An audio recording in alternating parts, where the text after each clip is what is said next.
తెలంగాణలో బీసీల ప్రభంజనం ఒక నెవురు కప్పిన నిప్పుల గ్రామ స్థాయిలో ఉంది.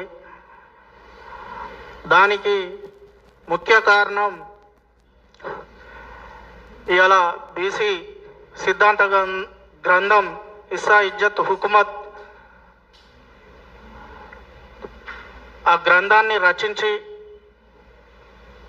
మరియు వివిధ ఆర్టికల్స్ ద్వారా వివిధ యూట్యూబ్లలో సమగ్ర సమాచారాన్ని డాటా ఆధారంగా ఇస్తూ మారుమూల పల్లెల్లో కూడా ఈరోజు ఉపాధి హామీ పనికి పోయినా, ఈరోజు కార్మికులు ఇల్లు కట్టుకునే కాడ, నాట్లేసే కాడ కూడా ఇవాళ చిరంజీవి సారు వీడియోలు పెట్టుకొని ఇవాళ మనకు ఎక్కడ అన్యాయం జరుగుతుందని ఆ వీడియోలు యూట్యూబ్లో కొట్టి చూసి వింటున్నటువంటి సంఘటనలు మన మారుమూల పల్లెల్లో జరుగుతున్నాయి.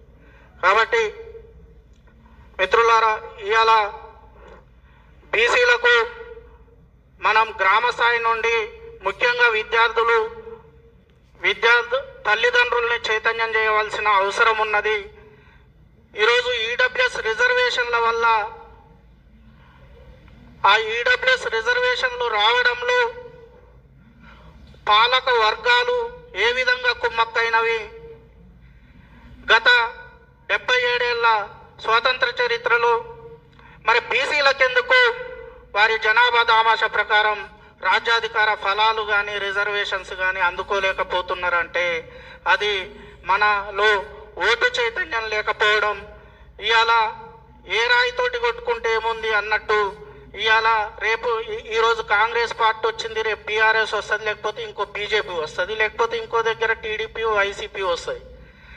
కానీ మన రాజ్యం, మన బహుజన వర్గాల రాజ్యం రానంత వరకు మనకు ఏ రకమైన లబ్ధి కూడా చేయకూడదు. ఇవాళ ప్రజలు ప్రత్యామ్నాయ శక్తులుగా ఈ పార్టీలను, ఈ దోపిడీ వర్గ పార్టీలను చూడడం అనే మైండ్ సెట్ నుంచి కలిగినప్పుడే మనకు రాజ్యాధికారం సిద్ధిస్తుంది. ఆ రకంగా విద్యార్థులు, యువత ముందుకు పోయి తల్లిదండ్రులను చైతన్యపరిచి ఈడబ్ల్యూఎస్ రిజర్వేషన్లు, ముఖ్యంగా ఈడబ్ల్యూఎస్ రిజర్వేషన్ల ద్వారా వాళ్ళు 4% జనాభా లేకున్నా 10% తీసుకుంటూ ఇవాళ వాళ్ళు ఏ విధంగా డెవలప్ అవుతున్నారు.